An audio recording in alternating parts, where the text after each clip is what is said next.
ನಮಸ್ಕಾರ. ನಾನು ಶೋಭಾ ನಾರಾಯಣ್ ಹೆಗ್ಡೆ. ಕಿರುಗತೆ ಋಣಾನುಬಂಧ.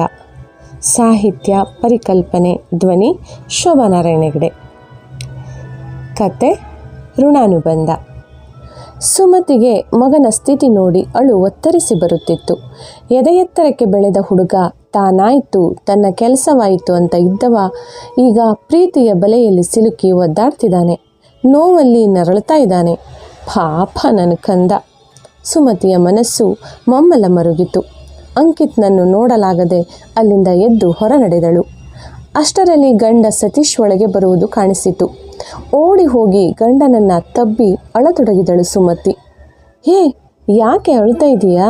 ಏನಾಯಿತು ಸುಮತಿ, ಹೇಳು, ಪ್ಲೀಸ್ ಅಳ್ಬೇಡ, ಸಮಾಧಾನ ಮಾಡ್ಕೋ ಅಂತ ಗಂಡ ಸತೀಶ್ ಸುಮತಿಯನ್ನು ಸಮಾಧಾನ ಮಾಡಿದ. ಹರಿ, ನಮ್ಮ ಅಂಕಿತ್ ನೋಡಿದ್ರ ಹೆಂಗಾಗಿದ್ದಾನೆ ಅಂತ.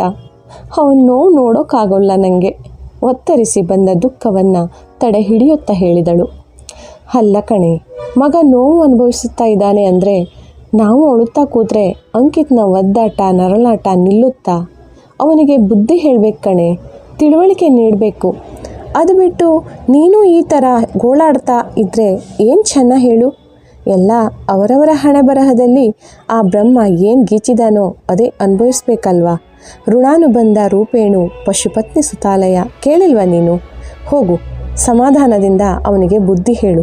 ಅಮ್ಮನ ಮಾತನ್ನು ಕೇಳಿದವರು ಯಾರಿದ್ದಾರೆ ಹೇಳು? ಹೆಂಡತಿಯನ್ನು ಸಮಾಧಾನ ಮಾಡಿ ಧೈರ್ಯ ತುಂಬಿ ಮಗನೆಡೆಗೆ ಕಳುಹಿಸಿದ ಸತೀಶ್. ಅವನಿಗೂ ಮಗನ ತೊಳಲಾಟ ನೋಡಿ ಮನಸ್ಸು ಹಿಂಡಿ ಹಿಪ್ಪೆಯಾಗಿತ್ತು. ದೇವರೇ, ಈ ಸಿಕ್ಕಿನಿಂದ ನನ್ನ ಮಗನನ್ನು ಪಾರು ಮಾಡಪ್ಪ ಅಂತ ದೇವರನ್ನು ಬೇಡಿಕೊಂಡ. ಅತ್ತ ಸುಮತಿ ಊಟ ತೆಗೆದುಕೊಂಡು ಮಗನ ರೂಮಿಗೆ ಹೋದಳು. ಅಂಕಿತ್, ಬಾ ಮಗನೇ, ಊಟ ಮಾಡು, ಬಾ ಕಂದ, ಹೊಟ್ಟೆ ಹಸ್ಕೊಂಡು ಇರಬಾರ್ದು ಕಣೋ ಅನ್ನುವ ಅಮ್ಮನ ಮಮತೆಯ ಕರೆ ಕೇಳಿ ಅಂಕಿತ್ಗೆ ದುಃಖ ತಡೆದುಕೊಳ್ಳಲಾಗಲಿಲ್ಲ. ತಾನು ಬೆಳೆದ ಹುಡುಗ ಎನ್ನುವ ಭಾವ ಮರೆತು ಓಡಿ ಬಂದು ಚಿಕ್ಕ ಮಕ್ಕಳಂತೆ ಅಮ್ಮನನ್ನು ತಬ್ಕೊಂಡು ಬಿಕ್ಕಿ ಬಿಕ್ಕಿ ಅಳತೊಡಗಿದ. ಸುಮತಿಗೆ ಮಗನ ಈ ಪರಿ ಕಂಡು ಒಂದು ಸಲ ದಿಕ್ಕೇ ತೋಚದಂತಾಯಿತು. ಆದರೂ ತೋರಿಸಿಕೊಳ್ಳದೆ ಚಿಕ್ಕ ಮಗುವನ್ನು ಸಂತೈಸುವಂತೆ ಅಂಕಿತ್ನನ್ನು ಸಮಾಧಾನ ಮಾಡತೊಡಗಿದಳು. ಅಮ್ಮ, ನಾನು ಎಷ್ಟೊಂದು ಪ್ರೀತಿಸಿದ್ದೆ ಅವಳನ್ನು, ಹುಚ್ಚಿನಂತೆ ಪ್ರೇಮಿಸಿದ್ದೆ.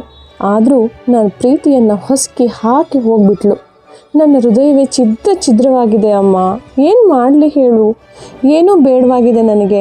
ಎಲ್ಲವೂ ಶೂನ್ಯ, ಎಲ್ಲ ಬರೀ ಮೋಸ, ವಂಚನೆ. ಈ ಜನ್ಮವೇ ಸಾಕು ಎನಿಸ್ತಿದೆ ಎನ್ನುತ್ತಾ ಪುಟ್ಟ ಮಗುವಂತೆ ದುಃಖಿಸುತ್ತಿರುವ ಮಗನ ಕಂಡು ಸುಮತಿಯ ಕರುಳು ಚುರುಗುಟ್ಟಿತು. ಅಲ್ಲ, ಮೊನ್ನೆ ಪರಿಚಯವಾದ ಹುಡುಗಿಗೋಸ್ಕರ ಇಷ್ಟು ದುಃಖಿಸುತ್ತಿದ್ದಾನಲ್ಲ ನನ್ನ ಮಗ. ಈ ಜನ್ಮವೇ ಬೇಡವಾಗಿದೆ ಅಂತಿದ್ದಾನಲ್ಲ. ಹಾಗಾದರೆ ಹೊತ್ತು ಹೆತ್ತು ಜನ್ಮ ಕೊಟ್ಟ ಅಪ್ಪ ಅಮ್ಮ ಮರೆತು ಹೋಗಿದ್ದೀವಾ? ಅಂಗೈಯಲ್ಲಿಟ್ಟು ಜೋಪಾನ ಮಾಡಿ ಗಿಣಿಮರಿಯಂತೆ ಸಾಕಿದೀವಲ್ಲ, ಅದು ಮರೆತು ಹೋಯ್ತಾ ನನ್ನ ಕಂದನಿಗೆ? ಖೇದವಾಯಿತು ಸುಮತಿಗೆ. ಛೇ, ನನ್ನ ಕಂದನ ಬಗ್ಗೆ ನಾನು ಹೀಗೆ ಯೋಚಿಸುವುದೇ ತಪ್ಪು. ಅವ ಇನ್ನೂ ಎಳಸು, ಏನೂ ಅರಿಯದವ, ಹೃದಯ ಬೇರೆ ಘಾಸಿಯಾಗಿದೆ. ಏನೋ ಅರಿವಿಲ್ಲದೆ ಹೀಗೆ ಮಾತಾಡ್ತಿದ್ದಾನೆ. ಅವನನ್ನು ಸಮಾಧಾನ ಪಡಿಸಲೇಬೇಕು. ಕಂದ, ಹಾಗೆಲ್ಲ ಮಾತಾಡಬೇಡ. ನೋಡು, ನಿನ್ನ ಜೊತೆ ನಾನಿಲ್ವೇ? ಅಪ್ಪ ಇಲ್ವೇ? ನಿನ್ನ ಪ್ರೀತಿ ಕೇವಲ ಆಕರ್ಷಣೆ ಮಗನೇ. ಅದಕ್ಕೆ ಆಯಸ್ಸು ಕಡಿಮೆ. ಪರಿಶುದ್ಧವಾದ ಪ್ರೀತಿ ಕೊನೆ ತನಕವೂ ನಮ್ಮ ಜೊತೆಗಿರುತ್ತೆ. ಅದು ನಿತ್ಯ ನಿರಂತರ. ನಾವು ಪ್ರೀತಿಸುವುದಕ್ಕಿಂತ ನಮ್ಮನ್ನು ಪ್ರೀತಿಸುವವರು ಸಿಗಬೇಕು. ಅದು ನಿಜವಾದ ಪ್ರೀತಿ. ನೀನು ಪ್ರೀತಿಸಿದ ಹುಡುಗಿ ನಿನ್ನನ್ನು ಅವಳು ಪ್ರೀತಿಸಿರಲಿಲ್ಲ. ನೀನೊಬ್ಬನೇ ಅವಳನ್ನು ಹುಚ್ಚಿನಂತೆ ಪ್ರೀತಿಸಿದೆ. ಅದಕ್ಕೆ ನಿಮ್ಮ ಪ್ರೀತಿ ಅಂತ್ಯವಾಯಿತು. ಮುಂದೆ ನಿನ್ನನ್ನು ಪ್ರೀತಿಸೋ ಹುಡುಗಿ ಖಂಡಿತ ಸಿಗ್ತಾಳೆ ಮಗನೇ. ಅದು ನಿನ್ನ ಜೀವನದ ನಿರಂತರ ಪ್ರೀತಿ. ಎದ್ದೇಳು, ಈಗ ಹೊಸ ಜೀವನ ಶುರುವಾಗಲಿ. ಅರಳುವ ಮುನ್ನವೇ ಬಾಡಿ ಹೋಗುವ ಪ್ರೇಮದ ಬಗ್ಗೆ ಸುಮ್ಮನೆ ತಲೆ ಕೆಡಿಸ್ಕೊಂಡು ಕಾಲಹರಣ ಮಾಡದಿರು ಕಂದ. ಅಮ್ಮನ ಮಾತು ಕೇಳಿ ಮಗ ಅಂಕಿತ್ಗೆ ತನ್ನ ತಪ್ಪಿನ ಅರಿವಾಯಿತು.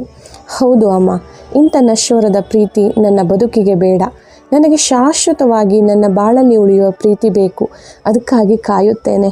ನಿಮ್ಮ ಜೊತೆ ಹಾಯಾಗಿ ಇರುತ್ತೇನೆ. ನಿಮ್ಮ ಮನಸ್ಸನ್ನು ನೋಯಿಸೋದಿಲ್ಲ ಅಮ್ಮ, ಪ್ರಾಮಿಸ್.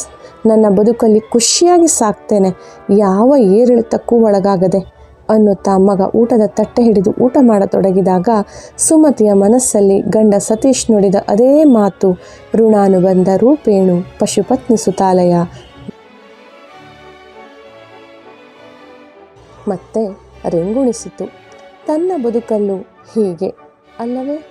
ತಾನಿಷ್ಟಪಟ್ಟ ಸುಧೀರ್ ತನಗೆ ಸಿಗದೆ ತನ್ನ ಇಷ್ಟಪಟ್ಟ ಸತೀಶ್ ತನ್ನ ಬಾಳಲ್ಲಿ ಬಂದಿದ್ದು, ನನ್ನ ಜೀವನ ಆಗ ತಾನೇ ಅರಳಿದ ಗುಲಾಬಿಯಂತೆ ನಳನಳಿಸಿದ್ದು, ಹಚ್ಚ ಹಸುರಿನಂತೆ ಈಗಲೂ ಪ್ರೇಮ ಕಂಗೊಳಿಸುತ್ತಲಿರುವುದು. ತನ್ನ ಬಾಳಿನ ವಿಷದ ಗುಟ್ಟೆ ತನ್ನ ಮಗನಿಗೆ ನೀತಿ ಪಾಠವೂ ಆಯಿತೆ. ಸುಮತಿಯ ಮನಸ್ಸು ನಿರುಮ್ಮಳವಾಗಿ ಕಂಗಳು ಕಾಂತಿಯಿಂದ ಮಿನುಗಿದವು. ನಮಸ್ಕಾರ, ಧನ್ಯವಾದಗಳು. ಲೈಕ್ ಮಾಡಿ, ಶೇರ್ ಮಾಡಿ, ಹರಸಿ ಹಾರೈಸಿ, ಸಬ್ಸ್ಕ್ರೈಬ್ ಆಗಿ. ಧನ್ಯವಾದಗಳು ಮತ್ತೊಮ್ಮೆ.